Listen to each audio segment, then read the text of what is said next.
Is Elon Musk's America Party a real solution to our country's biggest problems, or is it just another headline grabbing experiment? Will it actually rein in government spending, or just make Congress even more dysfunctional? And who stands to lose the most, Republicans or Democrats? So, Musk's increasing frustration has been well documented now, and it all boils down to the big, beautiful bill that was signed by Trump last week. Musk is openly upset that it blows out the budget. After spending months away from his companies to help rein in spending with Doge, Musk watched as Trump and the Republicans passed a bill that undid pretty much all of his work. His criticisms are valid. The budget does need to be reined in. But will his America Party actually accomplish that? It's tough to say right now, but it's looking like the America Party is bound to fail. So Elon has made clear that this party will not focus on presidential elections, but will instead be focused almost entirely on getting a couple of Senate seats and 8 to 10 House seats. The idea is to get just enough people in Congress to form a voting bloc that can block any bills that spend too much money. Essentially, Musk wants to put about 10 to 12 Thomas Masseys in Congress, members who vote against every single bill. Here's the big problem with Musk's idea of Congress. He wants it to act like a business. In a company, if you're over budget, you cut spending, fire people, and then sort out the details later. But Congress does not work that way. With hundreds of members, each with their own goals, you have to work together and pass bills that unite different factions. There's no CEO who can just cut the fat and bring the budget down. That's the problem with the Thomas Massie approach that Musk seems to favor. Lawmakers who refuse to work with others don't get results. They just create gridlock and government shutdowns. Compare Thomas Massie to someone like Chip Roy of Texas. Chip Roy is just as principled as Massie, but Roy is also a pragmatist. He understands that bills must pass. Roy uses his leverage, which he has gained by being a principled member of Congress, to get specific cuts to the proposed larger budgets.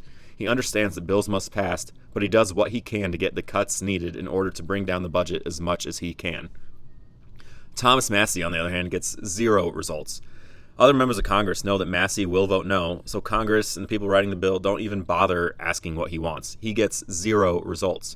Having about 10 people like Massie will just mean that Republicans will have to compromise even more with the Democrats, leaving the budget worse than it otherwise would be if there weren't a block of Massies that will always vote against it.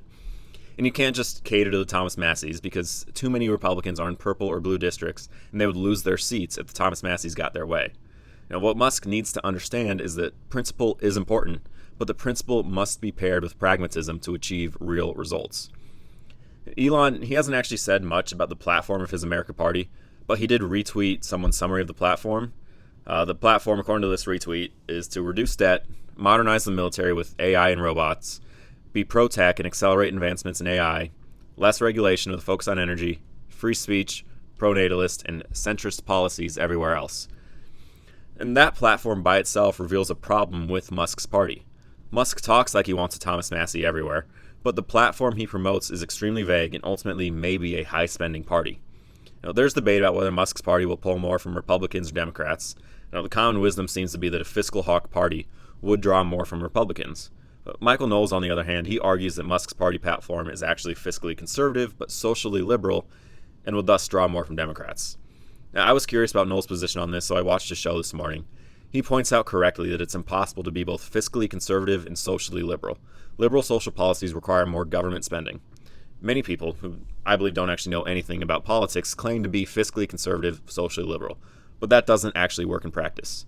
Knowles didn't go into too much detail about how this would be a socially liberal party, so I went back to the platform. And looking at the platform again, the centrist policies everywhere else means taking the middle ground on big issues. Entitlements, military action, immigration, LGBT issues. This will result in a social platform that is more liberal than the current Republican Party. And the more liberal the social policies, the more money that is spent federally.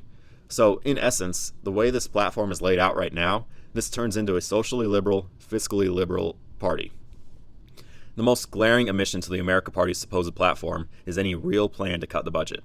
Any honest person will tell you that entitlement programs, such as Social Security, Medicare, Medicaid, are the main drivers of deficits and debt increases. But taking an axe to these programs is not a part of the America Party platform. Instead, this sort of thing is wrapped into the centrist policies position. If you want to cut the budget, you must reform entitlement. Entitlement programs make up between 50 to 60% of all federal spending. In 1960, they only made up 30% of federal spending. The Congressional Budget Office projects that 83% of the spending growth over the next decade will come from these entitlement programs. Medicare spending alone is expected to double by 2032. A big problem with these programs is that they operate on autopilot. They don't need congressional approval to increase. As more people age, as healthcare costs rise, the costs of these entitlement programs continue to eat up more and more of the federal budget. If you want to rein in the budget, entitlement programs must be cut or reformed dramatically.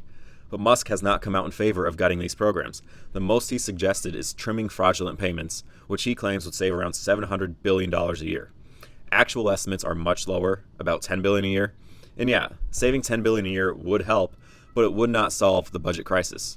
The America Party's centrist policies on entitlement reform means that there is no real plan to address the biggest drivers of the debt. Without serious entitlement reforms, the goal of the America Party to radically reduce debt is totally unrealistic. Musk understands that running on entitlement reform is politically toxic. Voters do not want their benefits cut. But what he does not want to admit to himself is that if the America Party wants to achieve its budgetary goals, it must attack entitlement reforms. Otherwise, the party will get absolutely nothing done and ultimately lead to worse budgetary deals as Republicans are forced to compromise with more Democrats to get deals passed. The America Party may get a few seats here and there, but in the end, it will be a political failure leading to worse results for the American people. If you like that discussion, want some more, hit like and subscribe. I want to encourage discussion in the comments. My page is called A Journey to the Truth, and that's not because I am giving you the truth. It's because I believe that only through honest discussion can we all come closer to the truth. So I give my opinion, and I want you guys to tell me where you think I'm wrong. Let me know what you think. I'll engage with the discussion, and then we see if minds can be changed. I think it's only through honest discussion can we become closer to the truth. So like, subscribe, leave a comment, let me know what you think.